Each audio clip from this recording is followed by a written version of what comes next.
చెప్పుకుంటున్నారు, ఇక్కడ ఏదో ఉంది స్పెషల్ అనుకుంటారు. ఒక 10 మంది అబద్ధం వైపు ఉందనుకోండి, అటువైపు ఉండాల్సిన పరిస్థితి ఏర్పడిద్ది. మీకు ఒక మాట చెప్తాను. ఒక ఊరి నుంచి మరొక ఊరికి బ్రాహ్మణుడు బయలుదేరాడు.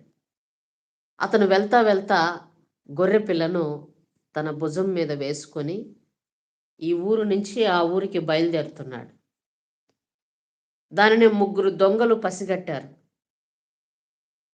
ఆ ముగ్గురు దొంగలు 3 మిడతలుగా విడిపోయారు. ఇదిగో, నువ్వు చెప్పేది ఒకటే ఒక మాట. పంతులు గారు బాగున్నారా? ఏంది పంతులు గారు, మీ యొక్క మెడ మీద కుక్క పిల్లను వేసుకుని పోతున్నారు అని చెప్పి నువ్వు అడుగు. రెండో వ్యక్తి కూడా ఇంకొక కొంత దూరం వెళ్ళిన తర్వాత, ఏందయ్యా, ఏంది కుక్కను తీసుకెళ్తున్నావు అని చెప్పి నువ్వు కూడా ఒక మాట చెప్పు. నేను కూడా అదే మాట చెప్తానని చెప్పేసి ముగ్గురు మాట్లాడుకుని దొంగలు 3 మిడతలుగా విడిపోయారు. ప్రియమైన దేవుని బిడ్డలారా, బాగా గమనించండి.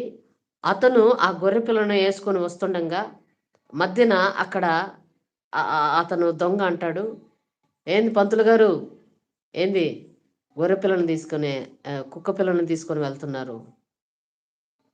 కుక్క కాదే, కళ్ళు పోయిందా నీకు? గొర్రె పిల్లను తీసుకొని పోతుంటే కళ్ళు పోయిందా నీకు అని చెప్పి తిడతారు. ఇదేంది, నేను ఉన్నమాట చెప్తే ఆయన ఏంది అంత కోపడతాడని చెప్పి చెప్పుకుంటా ఈ దొంగ ముందుకెళ్తాడు. ఇంకో దొంగ వస్తాడు. ఏం పంతులు గారు, కుక్కలను ముట్టుకోరు కదండి, ఏంది కుక్కను వేసుకొని పోతున్నారు అని చెప్పి ఇంకొక అతను కూడా అదే మాట అంటావు.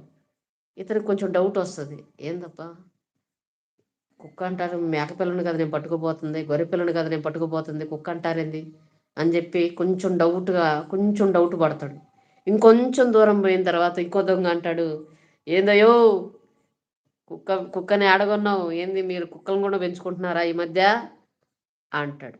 అబ్బో, ఇది కుక్కేరా అని చెప్పేసి ఎత్తి అటు పడేసి అతను వెళ్ళిపోతాడు. ఈ ముగ్గురు ఆ గొర్రె పిల్లను కోసుకొని పంచుకుంటారు.